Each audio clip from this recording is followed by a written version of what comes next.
पहला क्वेश्चन क्या था अपने बेटा सेकंड पॉइंट में?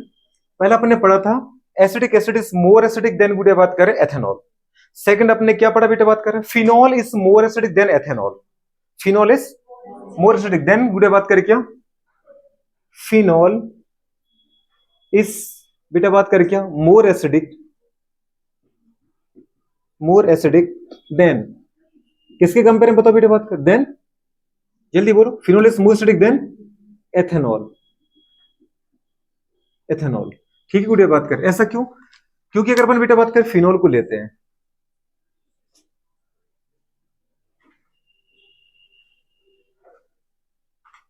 ठीक है और गुड़िया बात कर इसका अगर ये एसिड है तो डेफिनेटली इसका H प्लस हटाओगे आप।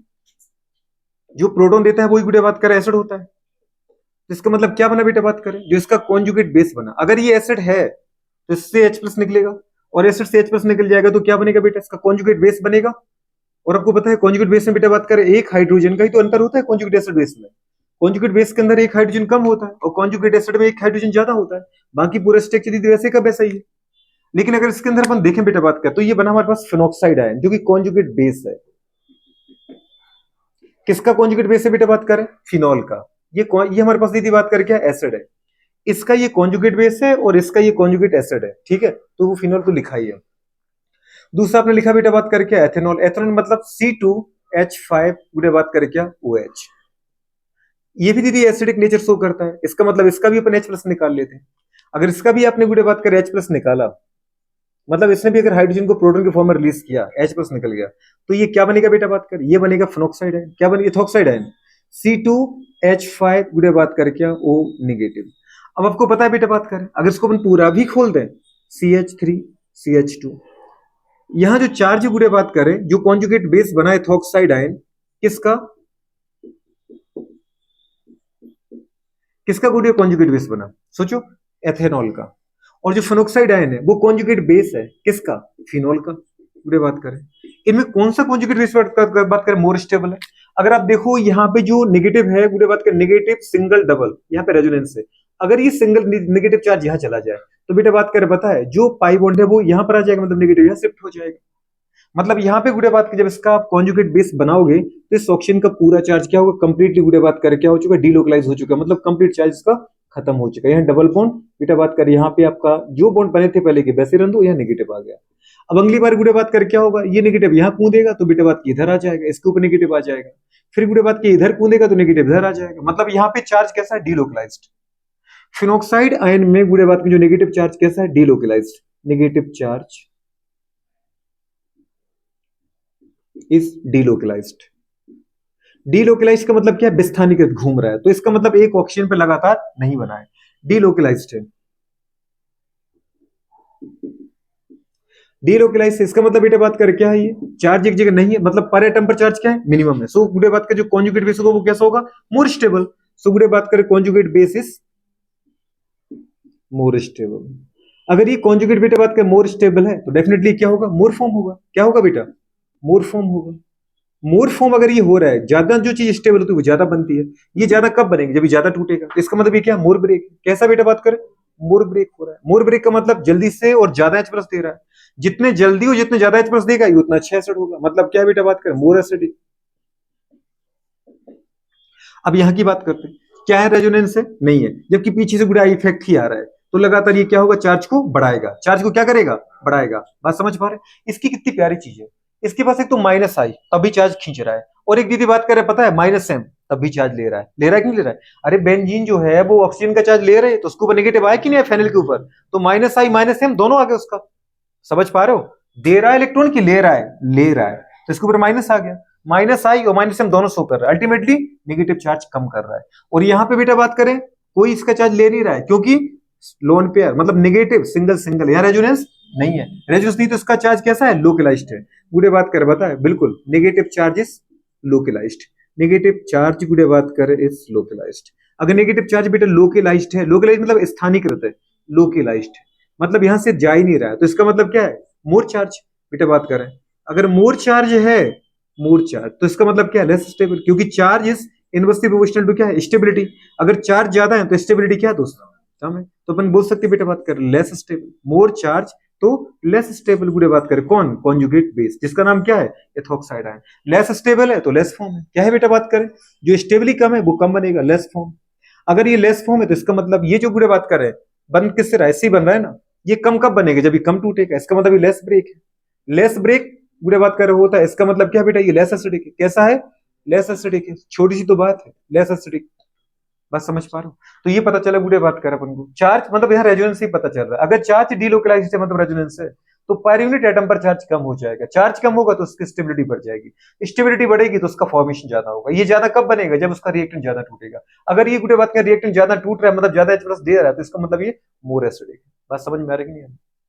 अब छोटी सी बात है गुड़े बात करिए, आपको याद ही रखना। अब अपन आते किस पर, एसिटिक एसिड, और बेटा बात करें फिनॉल पर। तो आपने कहा था बेटा बात के बीच में मोर एसिडिक, एसिडिक एसिड और फिनॉल, तो आपका जो आंसर है एसिडिक एसिड, एकदम परफेक्ट है। Acidic acid is more acidic than phenol. अब मुझे गुड़े बात करें कंपेयर करना है, मैं भी तो देखूं कैसे क्वेश्चन। यहां बेटे एक नई चीज मिलेगी, देखो गुड़े अपन अभी तक अपन क्या लगाते हैं गुरु बात करें, पता है स्टेबिलिटी, इस डायरेक्ट क्वेश्चन टू ने पढ़ा है क्या, नंबर ऑफ रेजोनेटिंग स्ट्रक्चर, क्या पढ़ा है, नंबर ऑफ रेजोनेटिंग स्ट्रक्चर। आपने इस आधार पे बार बार बोल रहे हैं, जिसके जितने ज्यादा रेजोनेटिंग स्ट्रक्चर होंगे उतना ज्यादा स्टेबल होगा, और बात सही भी है। इसके 5 रेजोनेटिंग स्ट्रक्चर है, दीदी बात का मतलब चार्ज यहाँ पे घूम रहा है, ये मोर स्टेबल है, जबकि इसका बेटा एक भी रेजोनेटिंग स्ट्रक्चर नहीं, इसलिए कैसा लेस स्टेबल है, लेस स्टेबल से लेस फॉर्म हो रहा है। अब गुडे बात करें, अगर आप रेजोनेटिंग स्ट्रक्चर भी देखो तो दो टाइप के रेजोनेटिंग स्ट्रक्चर आते हैं, गुडे बात करें इक्विवेलेंट और non equivalent resonating structure. Equivalent resonating structure more stable होते हैं, देन बेटा बात करें क्या, नॉन इक्विवेलेंट रेजोनेटिंग स्ट्रक्चर। कह रहे ये तो ना बात बताती हमें, equivalent resonating structure more stable होते हैं than non equivalent resonating structure के। अब वो कंडीशन कैसे आएगी, जैसे अपन आगे बढ़ते जाएंगे वैसे वो चीजें आती जाएंगी, रटते तो बंदी नहीं आती। अब तुम्हें क्वेश्चन अपने गलत कर लिया ना, अब कभी नहीं भूलेंगे। जैसे आपसे कहा एसिटिक एसिड CH3COOH,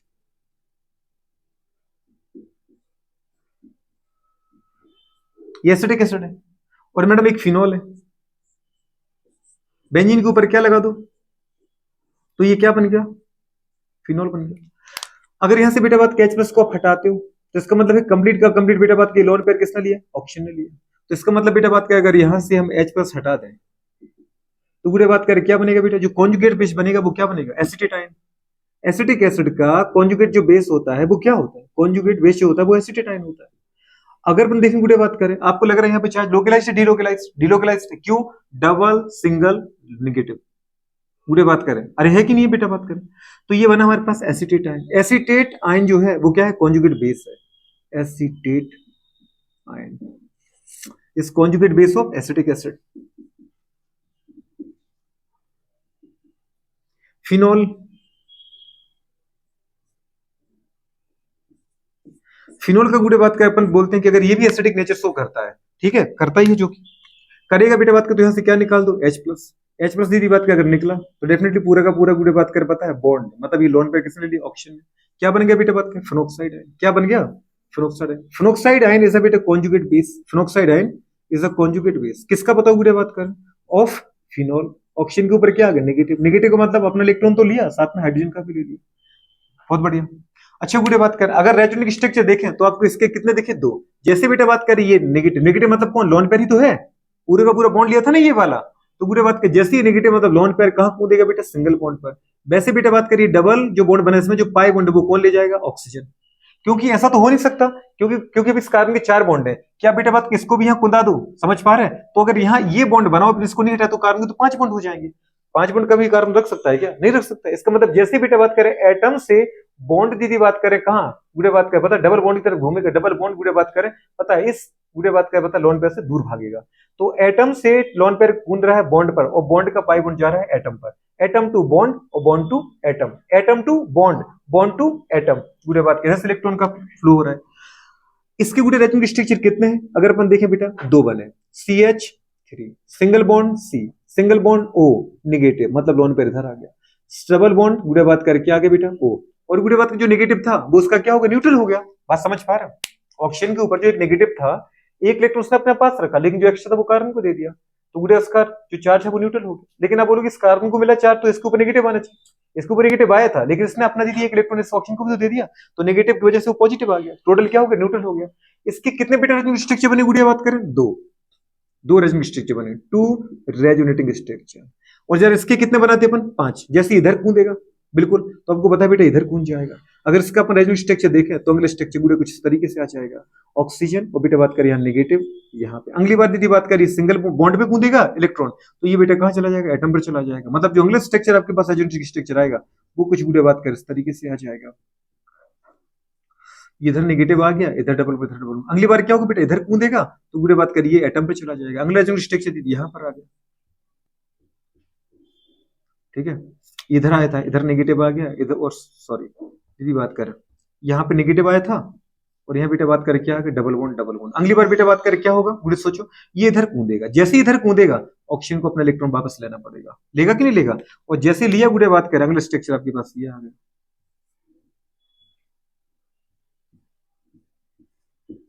मतलब सीधी बात है वो तो गुड़े बात का वो स्ट्रक्चर रिपीट हो गया, हुआ कि नहीं हुआ। तो अगली अगर देखा जाए बेटा बात करें इनमें से, इनमें अगर अपन देखें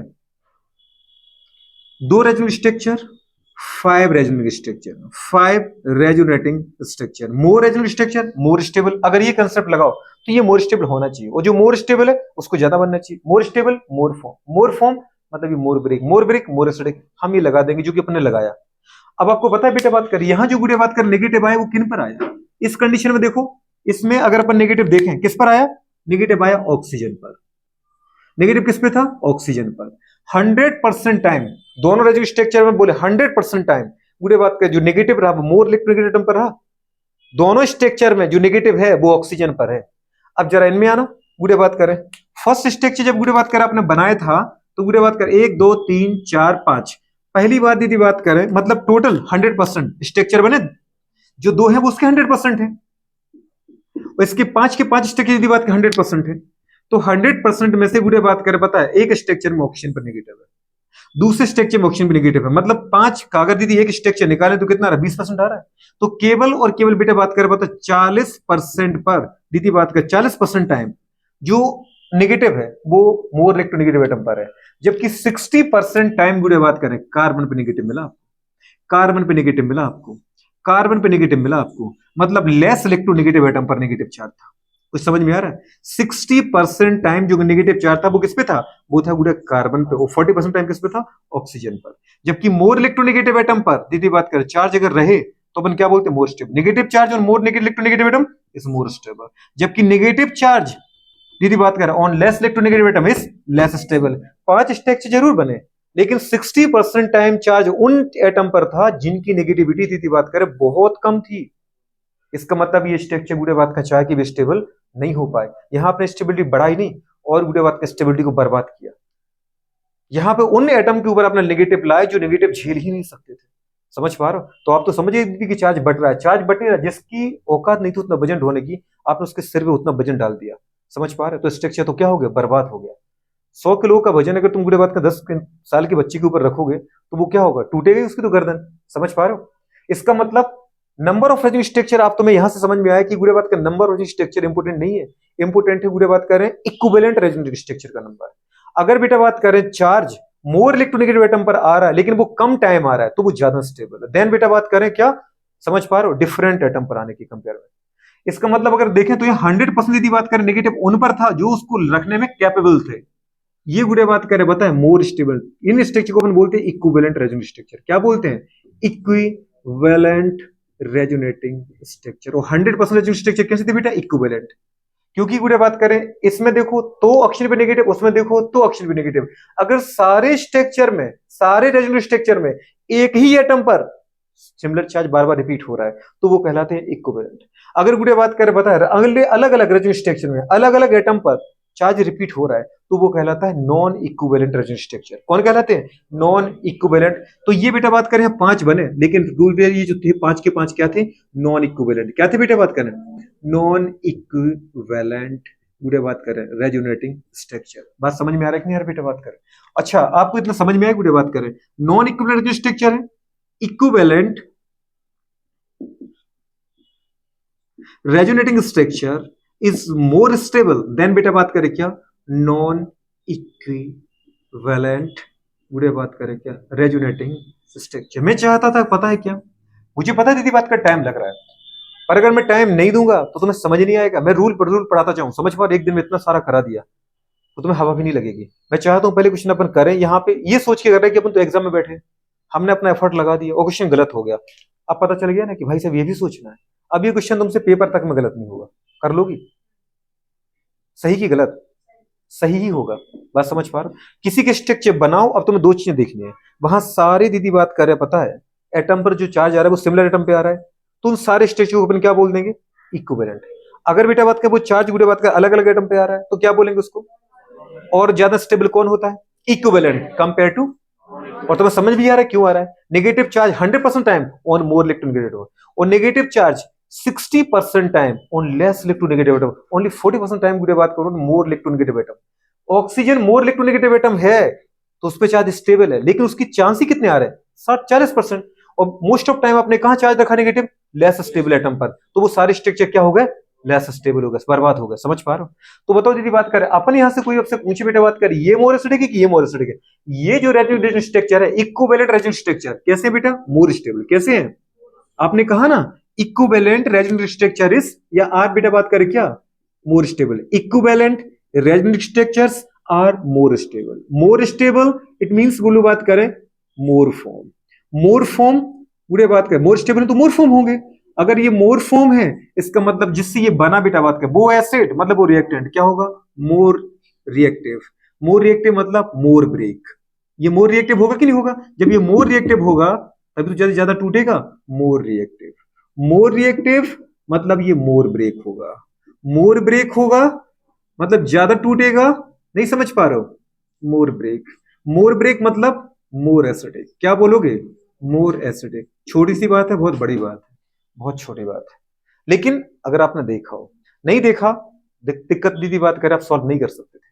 ठीक है, अब आपने देख लिया, आपसे क्वेश्चन अब गलत होगा नहीं, हो जाएगा। ये ना हमें क्या समझू मैं, दीदी बात कर सीधी बोला करो अब गलत नहीं होगा। मैं समझ नहीं आता कि मैं समझू क्या इसको। दीदी बात कर यहां क्या लिखा बेटा बात कर? नॉन इक्विवेलेंट स्ट्रक्चर कैसे है? Less stable. कैसा बोला बेटा? Less stable. अरे लेस स्टेबल मतलब लेस फॉर्म।